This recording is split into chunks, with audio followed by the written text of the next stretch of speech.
एक ऐसा mega project जिसमें दुनिया के 150 से ज्यादा मुल्कों ने हिस्सा लिया, जहां नए एयरपोर्ट्स, मोटरवेज और सी पोर्ट्स बनाने का वादा किया गया, जहां फ्यूचर के दुबई और सिंगापुर बनाने के ख्वाब दिखाए गए। पर आज इन्हीं मुल्कों में ये मेगा प्रोजेक्ट्स अधूरे और सपने टूटे हुए दिखाई देते हैं। कुछ कर्जों के बोझ तले तो कुछ खंडरात का मंजर पेश करते हैं। ये था चाइना का सबसे बड़ा ग्लोबल मेगा प्रोजेक्ट, जिसे नाम दिया गया बेल्ट एंड रोड इनिशिएटिव। एक वक्त था जब सब इसे प्रोजेक्ट ऑफ द सेंचुरी कहते थे, लेकिन आज इसे जियोपॉलिटिकल डिजास्टर कहा जाता है। और इसका सबसे ज्यादा नुकसान उन गरीब मुल्कों को हुआ जिन्हें इसके सुहाने सपने दिखाए गए थे। पर आखिर ऐसा क्या हुआ जो आज चाइना जैसी सुपर पावर पर लोग उंगलियां उठा रहे हैं। ज़ेम टीवी की वीडियोस में एक बार फिर से खुशामदीद। नाजरीन, 2013 में जब चाइना के प्रेसिडेंट शी जिनपिंग ने बेल्ट एंड रोड इनिशिएटिव यानी शॉर्ट में BRI का ऐलान किया, तो इसे सदी का सबसे बड़ा प्लान कहा गया। इसका मकसद था एक सिल्क रोड बनाना, जिसमें रेलवे लाइंस, हाईवेज और पोर्ट्स के जरिए एशिया, अफ्रीका और यूरोप को जोड़ा जा सकेगा। चाइना का मिशन था उन गरीब मुल्कों को डेवलपमेंट की राह पर लाना और चाइना को एक ग्लोबल लीडर के तौर पर पेश करना। चाइना के इस विजन ने दुनिया को चौंका दिया। 140 से ज्यादा मुल्कों ने इस प्लान में इंटरेस्ट जाहिर किया और कई गरीब मुल्कों ने तो फौरन चाइना से कर्जे लेना शुरू कर दिए। देखते ही देखते चाइना ने इस प्रोजेक्ट पर $1.2 ट्रिलियन लगा दिए। पर यह पैसा चाइना ने उन मुल्कों को लोन की फॉर्म में दिया जिन्हें वेस्टर्न बैंक्स या IMF ने खतरनाक समझकर कर्जा देने से मना कर दिया था। पर जल्द ही BRI की असलियत सामने आने लगी। ये सिर्फ इंफ्रास्ट्रक्चर प्रोजेक्ट नहीं, बल्कि चाइना का एक जियोपॉलिटिकल और इकोनॉमिक एजेंडा था।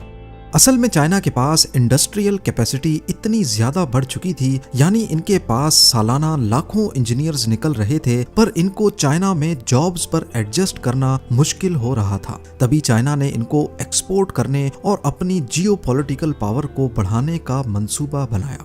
प्लान ये था कि गरीब मुल्कों को BRI के प्रोजेक्ट्स के लिए कर्जा दिया जाएगा और उन प्रोजेक्ट्स पर अपनी इंडस्ट्रियल कैपेसिटी को लगाकर अपने लोगों को फायदा दिया जाएगा। BRI का सबसे बड़ा मसला डेट ट्रैप डिप्लोमेसी है, यानी चाइना ने गरीब मुल्कों को इतने लोन्स दिए कि वो उसे कभी वापस ना कर सकें और इसके बदले में वो अपनी जमीन या अहम इंफ्रास्ट्रक्चर चाइना के हवाले करने पर मजबूर हो जाएं। इसकी सबसे बड़ी मिसाल है श्रीलंका। श्रीलंका के लीडर्स को सपने दिखाए गए कि अगर वो इंडियन ओशन पर एक नया पोर्ट बनाएंगे तो वो दुबई की तरह एक रीजनल ट्रेड हब बना सकते हैं। श्रीलंका का मसला ये था कि उनके पास कोलंबो पोर्ट पहले से मौजूद था, लेकिन वो एक ट्रांसशिपमेंट हब था जहां बड़े वेसल से कंटेनर्स छोटी शिप्स में ट्रांसफर होते थे। चाइना ने श्रीलंका को मलाका स्ट्रेट से सुइस कैनाल तक के मसरूफ शिपिंग रूट पर एक नया गहरा पोर्ट बनाने का लालच दिया, जिसका नाम होगा हेम्बनतोटा पोर्ट। अब जब श्रीलंका ने चाइना से $1.3 बिलियन का लोन लेने का फैसला किया, तो चाइना ने एक एक करके अपनी शर्तें सामने रख दी। शर्त ये थी कि इस पोर्ट को सिर्फ चाइनीज फर्म्स ही कंस्ट्रक्ट करेंगी। लोन्स पर इंटरेस्ट तो कम था, लेकिन अगर लोन वापस ना हुआ तो चाइना के पास पावर थी उस प्रोजेक्ट पर कब्जा करने की। खैर, कंस्ट्रक्शन तो हो गई, लेकिन हम्बनतोटा पोर्ट कभी चल ना सका। फिजिबिलिटी स्टडीज ने दिखाया कि असल में यहाँ पोर्ट की जरूरत ही नहीं थी और हालात ये थे कि पूरे साल में यहाँ सिर्फ 30 से 40 शिप्स ने स्टॉप ओवर किया था। अब जब पोर्ट ही नहीं चल रहा था तो लोन की अदायगी भी एक मसला बन गई। बात यहाँ तक पहुँच गई कि 2017 में एग्रीमेंट के तहत श्रीलंका को 99 ईयर्स के लिए पोर्ट चाइनीज कंपनी को देना पड़ गया। अब उस पोर्ट का पूरा रेवेन्यू सिर्फ चाइना के पास जाता है और श्रीलंका ने एक तरह से अपनी सॉवरेनिटी का एक हिस्सा खो दिया। पर इस जाल में फंसने वाला श्रीलंका अकेला नहीं था। अफ्रीका का छोटा मुल्क ज़ैम्बिया, जो सिर्फ कॉपर एक्सपोर्ट्स पर जिंदा है, वो भी इस जाल में फंस चुका है। वहाँ के लीडर्स ने इकोनॉमी को मॉडर्न बनाने का सपना देखा और चाइनीज लोन्स की मदद से कई प्रोजेक्ट्स शुरू कर दिए। उन्हें ये नैरेटिव दिया गया कि IMF और वेस्टर्न कंट्रीज के लोन्स की शर्तें बहुत टफ होती हैं, लेकिन उन्होंने चाइनीज लोन्स की शर्तों की डाउन साइड पर कभी गौर ही नहीं किया। वो शर्तें जो कहती थीं अगर लोन वापस नहीं किया तो चाइना उनके एसेट्स पर कब्जा कर लेगा। पर इन सपनों की कीमत बहुत बड़ी थी। 2020 तक ज़ाम्बिया के टोटल कर्जों का 43% हिस्सा अकेले चाइना के पास था और नवंबर 2020 में जब कोविड-19 पेंडेमिक की वजह से ट्रेड और टूरिज्म खत्म हो गए और कॉपर की डिमांड कम हो गई तो ज़ाम्बिया डिफॉल्ट कर गया। BRI ने कई ऐसे मंसूबे भी बनाए जो किसी काम के ही नहीं थे। इन्हें व्हाइट एलिफेंट प्रोजेक्ट्स कहा जाता है, यानी वो प्रोजेक्ट्स जो दिखने में तो बड़े और आलीशान लगते हैं लेकिन उनका कोई प्रैक्टिकल फायदा नहीं होता। मॉन्टेनीग्रो यूरोप का एक छोटा मुल्क है जिसने 2014 में चाइना से $1 बिलियन का कर्जा ले लिया। इस कर्जे का मकसद बार बोलयारे हाईवे बनाना था, लेकिन इस प्रोजेक्ट की प्लानिंग इतनी खराब थी कि पहाड़ों की कटाई करके हाईवे तो बनना शुरू हुआ लेकिन इस छोटे से सेक्शन में ही सारे पैसे खत्म हो गए। अब यहाँ सिर्फ 41 किलोमीटर का रोड है जो किसी मंजिल तक नहीं जाता। इस छोटे से हिस्से पर इतने ज्यादा पैसे खर्च किए गए कि मुल्क की पूरी इकोनॉमी हिल गई। अब मॉन्टेनीग्रो का कर्जा उनकी GDP के 80% से भी ज्यादा हो गया है और उन्हें IMF और यूरोपियन यूनियन से मदद मांगनी पड़ रही है। श्रीलंका ने हेम्बनतोता पोर्ट के पास एक एयरपोर्ट भी बनाया ताकि आसपास कोई डेवलपमेंट हो सके। मताला राजापक्सा इंटरनेशनल एयरपोर्ट $200 मिलियन की लागत से तैयार हुआ और ये पैसे भी चाइना से ही लोन की फॉर्म में लिए गए थे, लेकिन ना एयरलाइंस ने इंटरेस्ट लिया और ना ही पैसेंजर्स आए। आज हालत ये है कि इस एयरपोर्ट को वर्ल्ड्स एम्प्टीएस्ट एयरपोर्ट कहा जाता है क्योंकि यहाँ फ्लाइट्स बहुत कम होती हैं। यहाँ तक कि कभी कभार यहाँ के रनवे पर हाथी और जानवर घूमते नजर आते हैं। साउथ अमेरिका के वेस्ट कोस्ट पर इक्वाडोर नामी एक छोटा सा मुल्क है और ये भी BRI के चुंगल में फंस चुका है।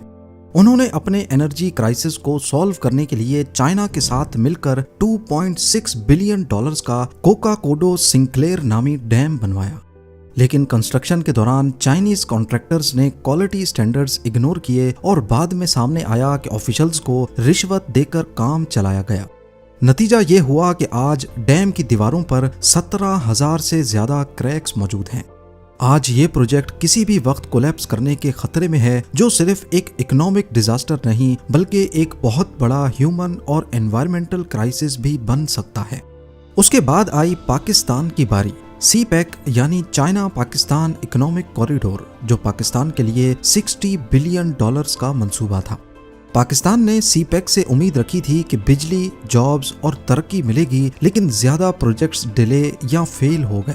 ग्वादर के लोगों ने पानी, बिजली और चाइनीज गवर्नमेंट के खिलाफ काफी प्रोटेस्ट किए। जॉब्स के वादे पूरे नहीं हुए और पाकिस्तान पर कर्जों का बोझ बढ़ता चला गया। अब हालत ये है कि ग्वादर पोर्ट पहले पाकिस्तान की अथॉरिटी के पास था, अब वो चाइना के पास है। इसके रेवेन्यू का 91% हिस्सा चाइनीज लेके जाते हैं, जबकि सिर्फ बचा हुआ 9% पाकिस्तान के हिस्से में आता है। BRI को सबसे बड़ा झटका तब लगा जब G7 का वाहिद मुल्क इटली, जो इसमें शामिल हुआ था, उसने इससे बाहर निकलने का ऐलान कर दिया।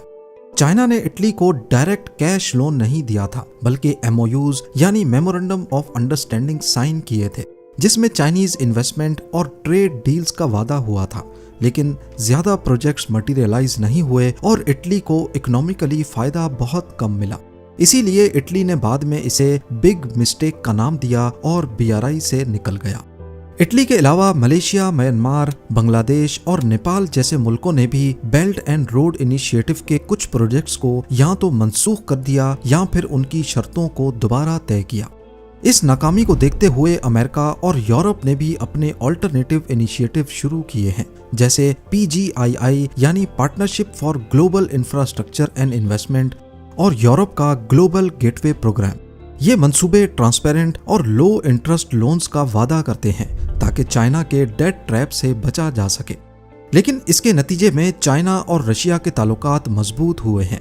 रशिया ने यूक्रेन के खिलाफ जंग के बाद खुद को अलग थलग महसूस किया तो उसने BRI के जरिए चाइना से करीब होने की कोशिश की। इससे एक नया जियोपॉलिटिकल एक्सेस बन रहा है जो अमेरिकन डोमिनेंस के लिए एक नया चैलेंज बन सकता है। 10 साल और ट्रिलियंस ऑफ डॉलर्स खर्च करने के बाद बेल्ट एंड रोड इनिशिएटिव को मॉडर्न हिस्ट्री की सबसे बड़ी फॉरेन पॉलिसी फेलियर माना जा रहा है।